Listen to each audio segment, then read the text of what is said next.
கோபம் இருக்கிற இடத்துல தான் கூட இருக்குது என்னவாங்க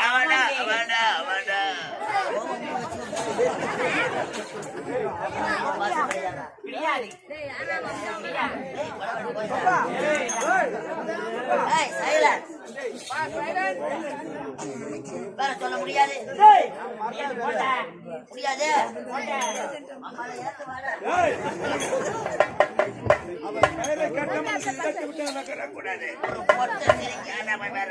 போடான்னு கேட்கலாம் அவளை கூட்டி போட்டு நக்கா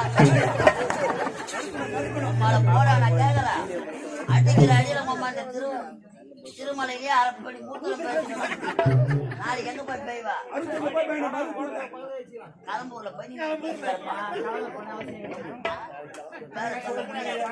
முடியாது என்பது எங்க சரித்திர